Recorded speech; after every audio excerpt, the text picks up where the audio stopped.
Hello guys, welcome to the review of the movie Laila acted by Vishwak Sen గారు. రివ్యూలోకి వెళ్ళే ముందు ఒక్కొక్క చూపుడు కారణం మన ఛానల్ సబ్స్క్రైబ్ చేసుకోకపోతే ఇప్పుడే సబ్స్క్రైబ్ చేసుకోండి. పక్కన బెల్ ఐకాన్ ఆల్లో పెట్టుకోండి. నా ఫర్దర్ డేస్ మిస్ అవ్వకుండా చూడొచ్చు. చాలా మంది చూస్తున్నారు కానీ సబ్స్క్రైబ్ చేసుకోవట్లే. So please try to subscribe and click the bell icon also. Hi friends, మీరు ఎప్పుడైనా సరే 5,000 రూపాయల ప్రొడక్ట్ 250 రూపాయలకి రావడానికి గమనించారా? లేదు కదా. కానీ అమెజాన్, ఫ్లిప్కార్ట్ లాంటి కంపెనీస్ ఏం చేస్తూ ఉంటాయంటే కొన్ని గోల్డెన్ హవర్స్ టైంలో మెగా డీల్స్ ఇస్తూ ఉంటాయి. ఆ డీల్స్ టైంలో ఒక్కొక్క ప్రొడక్ట్ మీద 90% నుంచి 95% వరకు డిస్కౌంట్ అయితే ఉంటుంది. అయితే ఈ డీల్స్ కోసం మీరు కాన్స్టెంట్గా ఆ యాప్స్ చెక్ చేస్తూ ఉండలేరు కదా. కానీ మీకోసం నేను వాటన్నిటిని కూడా కాన్స్టెంట్గా చెక్ చేస్తూ ఉంటాను. అండ్ దాంట్లో ఎప్పుడు ఏ డీల్ పెట్టినా కూడా ఇమీడియట్గా మీకు ఆ ప్రొడక్ట్ని అయితే షేర్ చేస్తాను. మీరు ఇమీడియట్గా ప్రొడక్ట్ని పర్చేస్ చేయొచ్చు దాని నుంచే. అండ్ అంతేకాదు కొన్ని ఎక్స్ట్రాడినరీ ప్రొడక్ట్స్ ఉంటాయి, వాటిని మీరు బయట ఎక్కడ కూడా చూడరు. వాటి గురించి కూడా నేను మీకు షేర్ చేస్తాను. మీరు సింపుల్గా చేయాల్సింది ఒకటే, కింద డిస్క్రిప్షన్లో మన టెలిగ్రామ్ ఛానల్ లింక్, మన వాట్సాప్ ఛానల్ లింక్, మన ఇన్స్టా బ్రాడ్కాస్ట్ ఛానల్ లింక్ ఉంటాయి. వీటిలో మీరు ఏ యాప్ ఎక్కువగా వాడతారో ఆ యాప్కి సంబంధించిన లింక్ మీద క్లిక్ చేసి ఆ యాప్లో ఉన్న మన ఛానల్ని ఫాలో అవ్వండి. దాంట్లో రెగ్యులర్గా చాలా ప్రొడక్ట్స్ అయితే మీకు అప్డేట్ అవుతూ ఉంటాయి. అండ్ ఆ ప్రొడక్ట్స్లో మీకు ఏది నచ్చినట్టయితే దాన్ని మీరు కొనుగోలు చేయొచ్చు వెంటనే. సో డిస్క్రిప్షన్లో లింక్స్ ఉన్నాయి, వెంటనే ఫాలో అవ్వండి.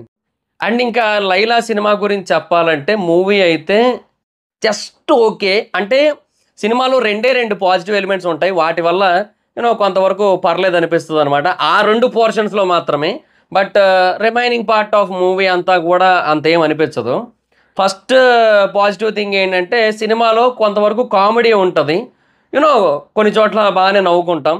బట్ దాంట్లో కూడా ఒక ప్రాబ్లం ఉంది. అదేంటంటే కొన్ని సీన్స్లో ఆర్గానిక్గానే ఫన్ జనరేట్ అవుతుంటుంది. ఇప్పుడు స్టార్టింగ్లో వచ్చే కొన్ని డైలాగ్స్ ద్వారా కావచ్చు, ఆ తర్వాత ఒక క్యారెక్టరైజేషన్ ఉంటుంది రుస్తుమ్ అని, ఆ క్యారెక్టర్ నుంచి కావచ్చు, కొంత ఫన్ ఆర్గానిక్గానే జనరేట్ అవుతుంది. బట్ కొన్ని చోట్ల ఏమైపోద్దంటే అది చాలా వల్గర్గా అయిపోద్ది కామెడీ. అండ్ చాలా అడల్ట్ కామెడీలా ఫీలింగ్ వస్తూ ఉంటుంది. అంటే అవి ఎలా ఉంటాయంటే ఇప్పుడు మేబీ థియేటర్లో కొంతవరకు నవ్వు వచ్చేస్తాయి, వాటికి నవ్వేస్తాం. కానీ దాన్ని ఎప్పుడైనా ఓటీటీలోకి రిలీజ్ అయిన తర్వాత బయట పబ్లిక్లో ఆ సినిమా మనం బయట పెట్టి చూడలేము. హెడ్సెట్స్ పెట్టుకోవాల్సి ఉంటుంది. అండ్ అంతేకాదు ఆ స్క్రీన్ కూడా అవతల వాళ్ళకి కనబడకూడదు, ఇట్లా పక్కకు దాచుకొని చూడాల్సి ఉంటుంది మనం. అట్లాంటి కైండ్ ఆఫ్ థింగ్స్ ఉంటాయి. అలాగే ఒకవేళ టీవీలో వచ్చింది అనుకోండి, టీవీ చూస్తున్నాం అనుకోండి, పక్కన ఫ్యామిలీ మెంబర్స్ ఎవరైనా ఉన్నారనుకోండి, ఆ సీన్లో వచ్చినప్పుడు అదే అదే అది మరి పరిస్థితి ఇంకేంటి అంటే అలాంటి ఎక్స్ప్రెషన్లు ఇవ్వాల్సి ఉంటుంది. చూడలేము మనం. అట్లాంటివి చూస్తున్నట్టు కూడా ఇంట్లో తెలియకూడదు అనుకుంటాం కదా. బేసిక్గా చాలాసార్లు ఇట్లే చేస్తుంటారు అందరూ. సో అలాంటి కైండ్ ఆఫ్ సీన్స్ ఉంటాయి. సో అది ఏందో మేబీ ఇలాంటి వాటికి ఇప్పుడు యూత్ నవ్వుతారు అని అనుకొని పెట్టారో ఏమో, కానీ డోస్ అయితే ఎక్కువైపోయింది, అది వచ్చిన ప్రాబ్లం. బట్ కొన్ని సీన్స్ అయితే ఆర్గానిక్గా ఫన్ జనరేట్ చేస్తాయి. బట్ ఇదైతే శృతి మించింది, అది సిచ్యువేషన్. తర్వాత ఇంకొకటి విశ్వక్ సేన్ గారు లేడీగా చేసిన పర్ఫార్మెన్స్ అదైతే బాగా అనిపిస్తుంది. అంటే చాలా కష్టపడ్డారని తెలుస్తుంది. అంటే ఏదో లేడీ గెటప్ వేసారంటే వేసారు అన్నట్టు కాకుండా దాంతో ఒక మంచి యాక్షన్ సీన్ ఉంటుంది, అది కూడా బాగా అనిపిస్తుంటుంది. ఆ తర్వాత ఒక డ్యాన్స్ ఉంటుంది. చాలా వరకు బాగా క్యారీ ఫార్వర్డ్ చేశారు. అండ్ ఆ బాడీ లాంగ్వేజ్ అదంతా కూడా బాగా చేశారు, ఆ ఎక్స్ప్రెషన్స్ అవన్నీ కూడా. సో విశ్వక్ సేన్ గారు కష్టపడ్డారని తెలుస్తూ ఉంటుంది. బట్ ఈ రెండు కాకుండా ఇంకా మిగతా పోర్షన్ ఆఫ్ మూవీలో ఏమనిపించదు. అంటే సినిమా స్టార్ట్ అవ్వడమే చాలా రొటీన్, రెగ్యులర్ కమర్షియల్ టెంప్లెట్లో స్టార్ట్ అవుద్ది. అదే అరిగిపోయిన సీడీ మళ్ళీ వేసిన ఫీలింగ్ వస్తూ ఉంటుంది. అంటే అదే కైండ్ ఆఫ్ థింగ్. అయితే హీరో ఇంట్రోకి ఒక పాట ఉండాలి, లేదా ఒక ఫైట్ ఉండాలి. సో ఇప్పుడు ఇందులో పాట ఉంటుంది, అదే కైండ్ ఆఫ్ సిచ్యువేషన్ అనమాట. సో అంటే మేబీ ఉండొచ్చు, బట్ దానికి ఏదైనా ఒక సాలిడ్ మోటివేషన్ ఉంటే ఓకే, సాలిడ్ థీమ్ ఉంటే ఓకే. ఫైట్కి అయితే ఒక సాలిడ్ మోటివేషన్ ఉండి పాటకైతే ఒక సాలిడ్ థీమ్ ఉంటే ఓకే.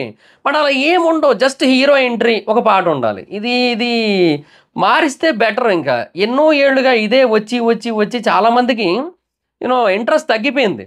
ఇప్పుడు అంతెందుకు రీసెంట్గా ఒక సినిమా చూసా, పట్టుదల అని, అజిత్ గారిది. అది మన దగ్గర అంతగా ఆడలేదు, అది వేరే విషయం. బట్ దాంట్లో ఇప్పుడు అజిత్ గారు చాలా పెద్ద స్టారే కదా. Of course it's a family drama, అంటే ఒక ఫ్యామిలీ రిలేటెడ్ స్టోరీ. బట్ అయినా కూడా పెట్టాలనుకుంటే దాంట్లో కూడా ఆయనకు ఒక మంచి సాలిడ్ ఇంట్రో పెట్టచ్చు. స్లో మోషన్ వాక్, గాల్లో కోట్ ఎగరడం, వెనక మంచి అనిరుద్ బ్యాక్గ్రౌండ్ మ్యూజిక్ రావడం, ఎందుకంటే ఆ సినిమాకి ఆయనే.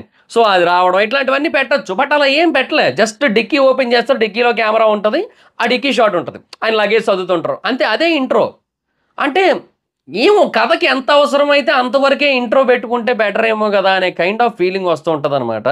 సో అది సిచ్యువేషన్. మైట్ బి అంటే రీసెంట్గా అట్లా చూడటం వల్ల మైట్ బి అలా అనిపించి ఉండొచ్చు. అండ్ తాండేల్లో కూడా మీరు గమనించినట్టయితే అక్కడ ఒక ఒక మోటివేషన్ ఉంటుంది. సో దానికి తగ్గట్టుగా ఇంట్రో పెట్టారు, అది కూడా ఓకే.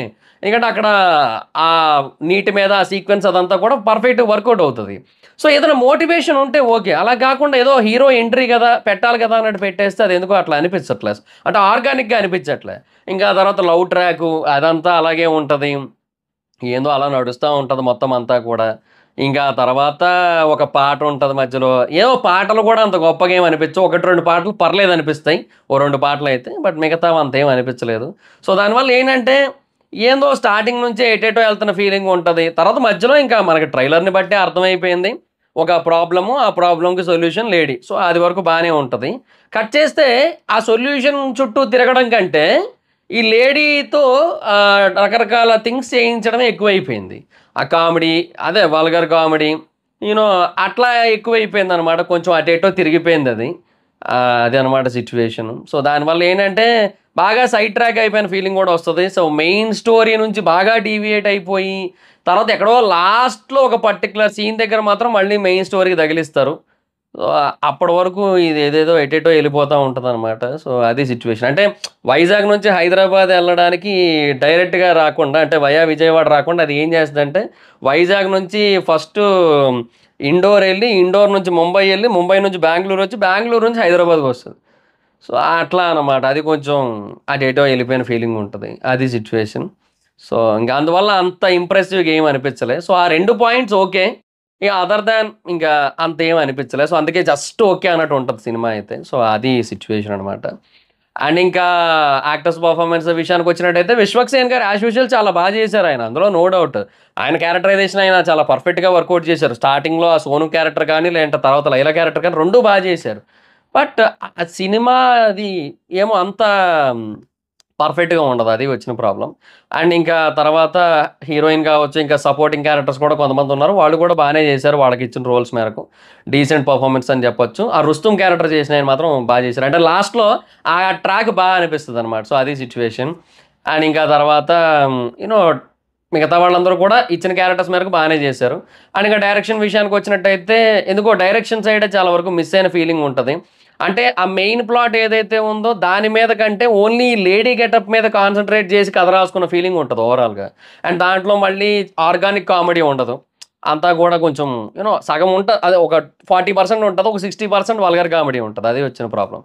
సో, అది. అండ్ ఇంకా సాంగ్స్ అండ్ బీజీఎం అయితే 2 పాటలు బానే ఉంటాయి. పర్లేదు. మిగతావి అంతేం అనిపించలే. అండ్ బీజీఎమ్స్ అయితే ఓకే. పర్లేదు. సో, అది సిట్యుయేషన్. సో, దానివల్ల ఏంటంటే ఓవరాల్‌గా మూవీ అయితే యూనో జస్ట్ ఓకే అన్నట్టయితే అనిపిస్తది. అది కూడా ఆ 2 పాయింట్స్ పరంగా మాత్రమే. అంతే, అంతకుమించి ఇంకేటి లేదు. అండ్ సోది లేకుండా ఒక్క ముక్కలో ఈ 'లైలా' గురించి చెప్పాలి అంటే, 'లైలా' ఫెయిలా అంటే ఆల్మోస్ట్ ఫెయిలే అని చెప్పొచ్చు. అదనమాట సిట్యుయేషన్. సో, ఈ మూవీకి జనరల్ మూవీ రేటింగ్స్ ప్రకారంగా నేనిచ్చే రేటింగ్ అయితే I will give 2.5 out of 5. So, that's it guys. This is the video. Video గాని మీకు నచ్చినట్టయితే లైక్ చేయండి. వీడియో షేర్ చేయండి. ఎప్పటికైనా మన ఛానెల్‌ని సబ్స్క్రైబ్ చేసుకోకపోతే ఇప్పుడే సబ్స్క్రైబ్ చేసుకోండి. పక్కన బెల్ ఐకాన్ ఆల్‌లో పెట్టుకోండి. నా ఫర్దర్ వీడియోస్ మిస్ అవ్వకుండా చూడొచ్చు. చాలా మంది చూస్తున్నారు కానీ సబ్స్క్రైబ్ చేసుకోవట్లా. So, please try to subscribe, click the bell icon also. నా ఇన్‌స్టాగ్రామ్ ఐడీ జబర్దస్త్ మైత్రి, అక్కడ వచ్చి ఫాలో అవ్వచ్చు. Thank you so much guys. Bye. మనం meet on next video. Bye bye.